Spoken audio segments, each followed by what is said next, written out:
Hi, welcome to our channel of IGNOU audiobooks, Indira Gandhi National Open University, School of Interdisciplinary and Trans-Disciplinary Studies, SOITS, other programs, appreciation course on population and sustainable development, ACPSD, Block-3 population and sustainable development, programs and policies, Unit 1 deliberations on population and sustainability, 1.0 objectives. After reading this unit, you will be able to comprehend the population debates straddling across different worldwide conferences on population, elucidate the various UN conferences on population, and explain the Beijing Conference 1995 and its impact on the population policies. 1.1 Introduction. Over the last half century, there have been many changes in the thinking on population issues. At the outset, it is imperative to bring into the light the history of the population debates straddling across different worldwide conferences on population and related concerns. The major forces in the population movement have attempted to make the population conferences a diplomatic lever to alter policy and behavior. To advance their goal, they have felt a need to broaden the base policy makers at conferences, involve experts, their government, and even non-governmental organizations. Let us begin with an understanding of the different population conferences and their impact on population policies. 1.1.1 The First World Population Conference. The First World Population Conference, organized by the United Nations, was held in Rome in 1954 to exchange scientific information on population variables, their determinants, and their consequences. This eminently academic conference resolved basically to generate fuller information on the demographic situation of the developing countries and to promote the creation of regional training centers which would help to address population issues and to prepare specialists in demographic analysis. 1.1 To the Second World Population Conference. The Second World Population Conference was organized in 1965 in Belgrade by the International Union for the Scientific Study of Population, ISP, and the United Nations. Most of the participants were experts in the field. The focus at this international meeting was on the analysis of fertility as part of a policy for development planning. This conference was held at a time when expert studies on the population aspects of development coincided with the startup of population programs subsidized by the United States Agency for International Development, USAID. Participants to the Rome and Belgrade meetings, in contrast to subsequent United Nations conferences on population, were invited in their own capacities as experts. They were not authorized to commit anything on behalf of their government, but the sole objective was to discuss scientific ideas and common problems and foster population research. Despite the intellectual deliberations taking place in the meeting, the participating group of nations was not satisfied. Previously, the United States opposed the use of any governmental funds to limit population growth, but by mid-1960s the population control was taken as the main agenda. This approach grew because population growth was recognized as a hindrance to development. With these changes, the focus of United Nations population conferences shifted from expertise to policy. The core idea of the population conferences was now to make governments more aware of their population problems and to encourage and assist them in lowering the birth rate. Conferences became intergovernmental and participants were comprised of government officials, academics, politicians, and representatives from government and civil society who were selected by their governments. Due to poor quality of governance, concerned nations turned to the private sector and non-governmental organizations, NGOs, to deliver the goods and services to citizens. While donors and international agencies argue that civil society is being called upon to balance the work of government, others, including many third world officials, view the support of NGOs not merely as an aid to government but also as the creation of an alternative government. 1.1.3 The Third World Population Conference. The Third World Population Conference was organized by the United Nations in Bucharest, Romania, from 19 to 30 August 1974. This conference, the first, being intergovernmental in nature, was attended by representatives of 135 countries. The debate focused on the relationship between population issues and development. The outcome of the conference, the World Population Plan of Action, states, among other principles, that the essential aim is the social, economic, and cultural development of countries, that population variables and development are interdependent, and that population policies and objectives are an integral part, constituent elements of socio-economic development. Policies. 1.1.4 The Fourth Population Conference, an international conference on population, was held in August 1984 in Mexico City, which reviewed and endorsed most aspects of the agreements of the 1974 Bucharest Conference and expanded the World Population Plan of Action in order to incorporate the results of the latest research and data provided by governments. Significant issues discussed were the intensification of international cooperation and the pursuit of greater efficiency in adopting policy decisions relating to population. The human rights of individuals and families, conditions of health and well-being, employment and education were some of the issues highlighted in the declaration signed at the conference. 1.1.5 The Vienna Declaration and Program of Action. The Vienna Declaration and Program of Action, also known as VDPA, is a human rights declaration adopted by consensus at the World Conference on Human Rights on 25 June 1993 in Vienna, Austria. The United Nations High Commissioner for Human Rights was created by this declaration, endorsed by General Assembly Resolution 48 by 121. The VDPA reaffirmed the Universal Declaration of Human Rights and the United Nations Charter. Its preamble states the World Conference on Human Rights, considering that the promotion and protection of human rights is a matter of priority for the international community, and that the conference affords a unique opportunity to carry out a comprehensive analysis of the international human rights system and of the machinery for the protection of human rights in order to enhance and thus promote a fuller observance of those rights in a just and balanced manner. The preamble also states, invoking the spirit of our age and the realities of our time, which call upon the peoples of the world and all states members of the United Nations to rededicate themselves to the global task of promoting and protecting all human rights and fundamental freedoms so as to secure full and universal enjoyment of these rights.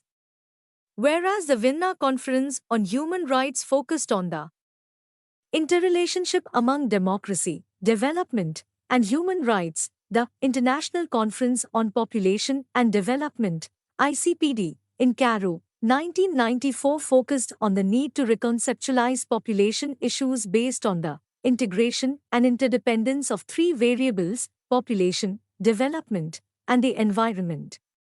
The ICPD emphasized the need both to reformulate those population policies most concerned with the demographic dimension of population changes and to adopt suitable macroeconomic and socio-economic policies that would promote sustained economic growth in the context of sustainable development in all countries. The ICPD program of action is more action-oriented than declarations and programs of action adopted by previous international conferences. The program of action adopted a uniform manner of drafting, starting in each section with the basis of action, followed by determination of the objectives and a statement of the actions proposed. The program of action is more detailed than the Vienna Declaration and program of action, and attempts to identify quantitative and qualitative goals that are measurable and attainable. The ICPD, Cairo, was in many ways a watershed in the history of thinking on population. It represented a quantum leap for population and development policies as it involved a paradigm shift from the previous emphasis on demography and population control to sustainable development and recognition of the need for comprehensive reproductive health care and reproductive rights. In the next section, we will critically discuss the ICPD 1 to the International Conference on Population and Development, ICPD, the 5th International Conference on Population and Development, ICPD, was held from 5 to 13 September 1994 in Cairo, under the auspices of the United Nations. More than 180 states participated in this event, at which a new program of action was adopted as a guide for national and international action in the area of population and development for the next 20 years. This new program of action places emphasis on the intricate relationship between population and development and focuses on meeting the needs of individuals within the framework of universally recognized human rights standards instead of merely meeting demographic goals. The adoption of this program marks a new phase of commitment and determination to effectively integrate population issues into socio-economic development proposals and to achieve a better quality of life for all individuals, including those of future generations. Some 20,000 delegates from various governments, UN agencies, NGOs, and the media gathered for a discussion of a variety of population issues, including immigration, infant mortality, birth control, family planning, the education of women, and protection for women from unsafe abortion services. Due to ongoing disputes regarding the assertion of reproductive rights, the conference received a lot of media attention. The Holy See and several, predominantly Islamic nations were staunch critics, and US President Bill Clinton received considerable criticism from conservatives for his participation. Despite the opposition, ICPD received consensus on certain path-breaking goals. 1.2.1 Goals of ICPD. According to the official ICPD release, the conference delegates achieved consensus on the following 4 qualitative and quantitative goals. 1. Universal education, universal primary education in all countries. By 2015, urge countries to provide wider access to women for secondary and higher level education as well as vocational and technical training. 2. Reduction of infant and child mortality. Countries should strive to reduce infant and under 5 child mortality rates by 1/3 or 250 to 70 deaths per 1,000 by the year 2000. By 2015, all countries should aim to achieve a rate below 35 per 1,000 live births and under 5 mortality rate below 45 per 1,000. 3. Reduction of maternal mortality. A reduction by a half the 1990 levels by 2000 and a half of that by 2015. Disparities in maternal mortality within countries and between geographical regions, socioeconomic and ethnic groups should be narrowed. 4. Access to reproductive and sexual health services including family planning counseling, prenatal care, safe delivery and postnatal care, prevention and appropriate treatment of infertility, prevention of abortion and the management of the consequences of abortion, treatment of reproductive tract infections, sexually transmitted diseases and other reproductive health conditions, and education, counseling, as appropriate, on human sexuality, reproductive health and responsible parenthood, services regarding HIV/AIDS, breast cancer, infertility, and delivery should be made available in comparison to the 2 previous plans of action accepted at Bucharest and Mexico. The Cairo draft showed a definite expansion in the concern of the international population community covering health dimension also. However, the health policy fell short of concern for the health of the adults and of the elderly. Major interests and contributions of the Cairo draft were in the area of reproductive health. An overwhelming attention was on sexually transmitted diseases with more general concern for reproductive tract infections and neglect of other important ailments. Other important ailments are associated with infertility, cervical cancer, certain adverse outcomes of pregnancy and HIV transmission, and also have socio-economic costs related to treatment of the disease and impact of the disease depending upon status. Another reason for the overwhelming focus on sexually transmitted disease is probably the growing attention given to AIDS, i.e., its increasing prevalence and its devastating consequences in developed and developing countries. The Caro POI recommends comprehensive reproductive health care delivery system. Expansion of services will certainly be resisted by the family planning establishment, both on the basis of cost implications and because of the dominance of vertical service approach that gives priority to family planning service over all others, although focusing attention on health service intervention. The Caro document fails to look at women's health holistically. That is, failing to give due attention to the factors that condition and constrain the health situation and the access of health to women. The POI gives consideration to this under the reproductive health to gender relations, and it treats it as one aspect of social context in relation to sexual health.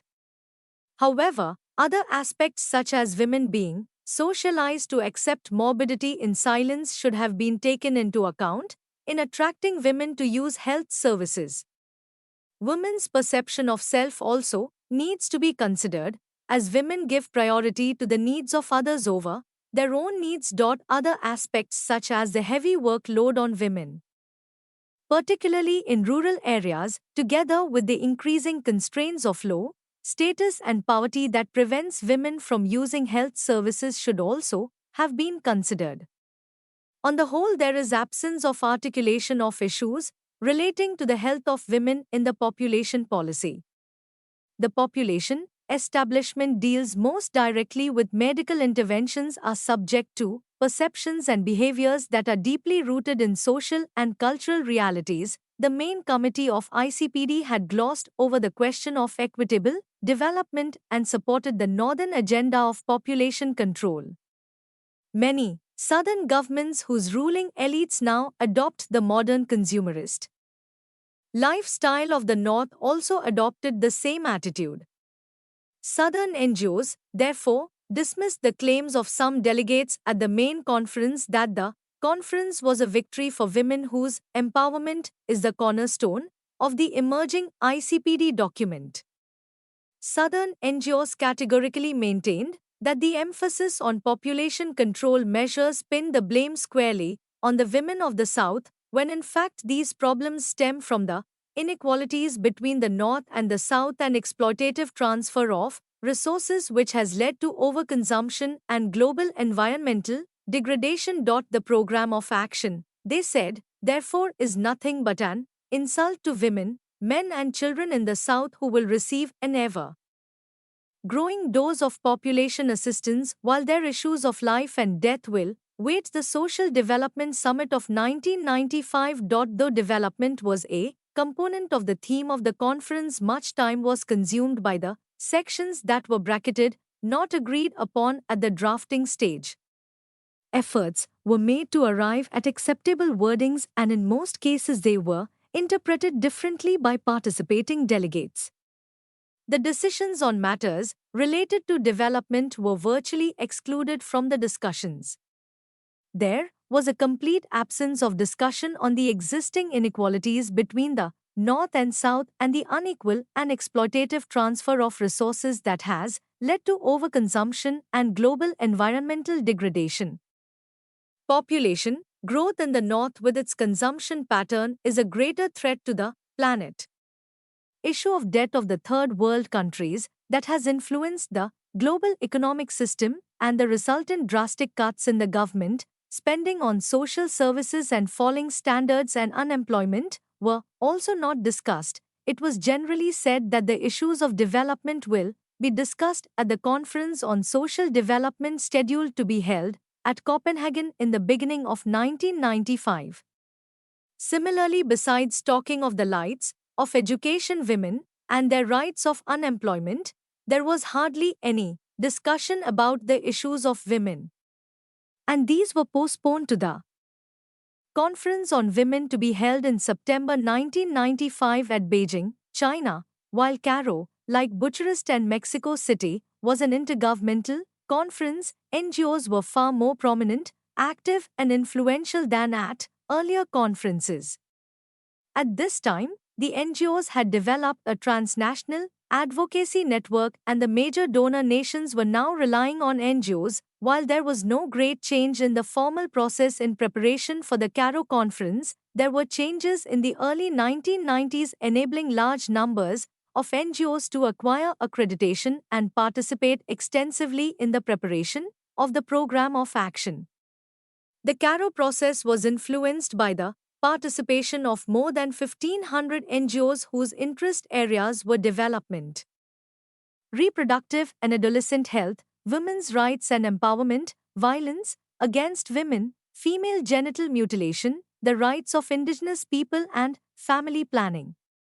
Little attention was paid to the causes or consequences of population growth, the pattern of massive NGO participation at CARO, as well as many United Nations conferences during the 1990s has now been recognized as a new and distinct form of transnational politics and policy making. Wapner, 1995, Clark, Friedman, and Hochstetler, 1998, Keck and Sikkink, 1998. In preparation for a series of conferences held in the 1990s, women's groups saw an opportunity to assure that their special concerns regarding women's rights and health would be discussed at length in these conferences. Long before the CARO conference itself, a strategy was developed by them to deliver their message to the entire series of conferences in a way that would enable them to be stronger. The success of this approach was predicated on the realization by women's groups that NGOs in the 1990s were in closer contact with one another across borders, and that United Nations conferences provided a more congenial atmosphere for NGOs than in the past. The intergovernmental conferences were made to strengthen the commitment of member states to adopt population policies, and as the locus of international policy making shifted from the Western Imperium to a more universal assemblage of newly created nations, the press, NGOs, and other interest groups, there was connectivism in the meetings. United Nations conferences, including population conferences, at that time, became an integral component of the international system, and increasing importance was given to the role of these conferences in policy making. Contrary to the widely circulated view, there was hostility to the CARO agenda. CARO as a principle was agreed, but the idea that international conferences formulating social policies was not easily accepted. A special session of the United Nations General Assembly was convened 5 years, 1999, after the International Conference on Population and Development.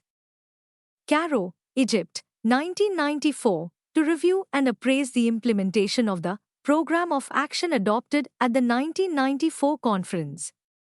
The progress achieved and challenges encountered in implementing strategies on population and development were the central theme of this meeting of world leaders convened pursuant to a General Assembly resolution adopted on 18 December 1997. The program of action of the International Conference on Population and Development 1994 comprises an almost feminist vision of reproductive rights and gender equality instead of the old population control discourse, but retains a mainstream model of development under which that vision cannot possibly be realized. This gap is highly dangerous for feminists because it configures a gap between the politics of the body, sexuality and reproduction, and the politics of social development and global economic transformation. An analysis of the concrete links between macroeconomic policies and the materialization of reproductive and sexual rights for all women was needed. 1.3 The Beijing Conference 1995, the Fourth World Conference on Women met at the Beijing International Conference Center on September 4 to 15, 1995. The conference was attended by 17,000 representatives from 189 countries and territories, the UN, organizations and its specialized agencies as well as government and non-governmental organizations concerned. The conference proceeded in both the plenary session and two committees. General debate was conducted in the plenary session, and consultations were made in the two committees over the drafting of Beijing Declaration and the platform of action. Over 270 representatives from various government, delegations, UN organizations and its specialized agencies as well as governmental organizations spoke during the general debate in the plenary session. The conference reviewed and assessed the implementation of the Nairobi forward-looking strategies for the advancement of women and drafted and passed the Beijing Declaration and the platform of action for speeding up the implementation of the Nairobi strategies. It identified major obstacles in the way of advancing women's status in the world and adopted strategic goals and concrete steps to remove these obstacles. The Beijing Declaration, with equality, development and peace as its fundamental theme, affirmed progress made by the international community in raising the status of women and identified existing problems.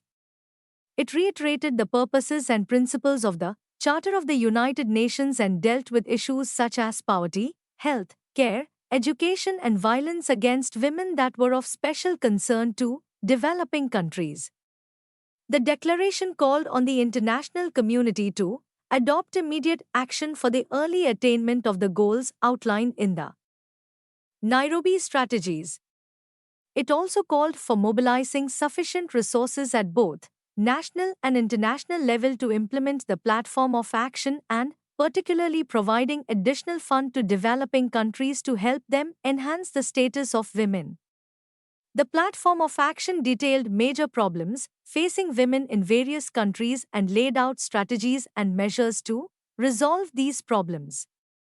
It focused on poverty, education and health care, which are of greatest concern to developing countries, affirmed the important role of women in economic and social development and called for eliminating women's poverty, advancing education and health care and eliminating all forms of discrimination and violence against women so as to create necessary conditions for women's equal participation in economic and social development and in decision-making. Owing to differences in religion, ethnic background, culture and level of development, the conference participants voiced different views on issues as women's basic rights, the concept of equality, abortion and the women's movement itself. Acting in a spirit of being responsible to the global women's movement, however, they agreed to set aside differences and reached agreement on the main content of the Beijing Declaration and the Program of Action, reproductive rights that are the right to decide freely and responsibly the number and spacing of their children and to have the information, education, and means to do so was first recognized as a human right in 1968. The right to reproductive health has been endorsed and strengthened in successive international forums, particularly at the 1994 International Conference on Population and Development, ICPD, in Cairo as well as at the Fourth World Conference on Women, Beijing, 1995, the World Summit for Social Development, Copenhagen, 1995, and the World Conference on Human Settlements, Istanbul, 1996. The right to reproductive health now includes the concept that individuals have the right to attain the highest standard of sexual and reproductive health and to make reproductive choices free from coercion. 1.4 Summary. There is a need to continue an informed debate on the issues of population and bring these issues in right perspective to the notice of policy makers at various levels, i.e., the parliament, state legislative bodies and also the local bodies, for example in India, the panchayats. Over the last half-century there have been many changes in the thinking on population issues. However, the panic of neo-Malthusian continued in the 1960s and 1970s, where demographic increase was seen as population explosion.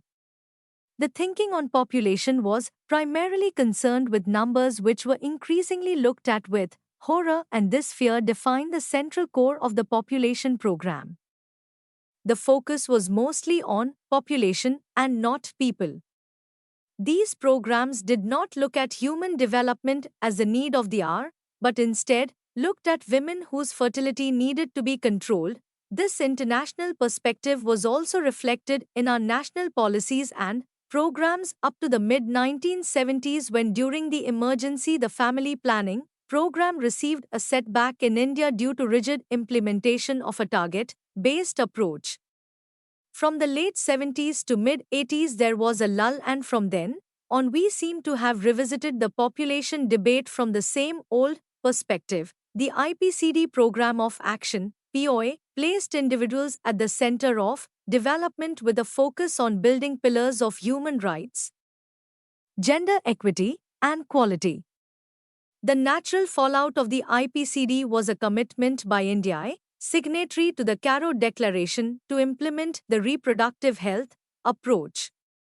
Post the ICPD, the focus has become broader and holistic and different in nature. Earlier, total fertility rate (TFR) and contraceptive prevalence rate (CPR) used to be the fixation of most population programs, as they also served as indicators of success. IPCD replaced them with quality of care, informed choice, gender factor, women's empowerment, and accessibility to a whole gamut of reproductive health services. Thank you. Subscribe to our channel for more updates, and we will see you with the next chapter.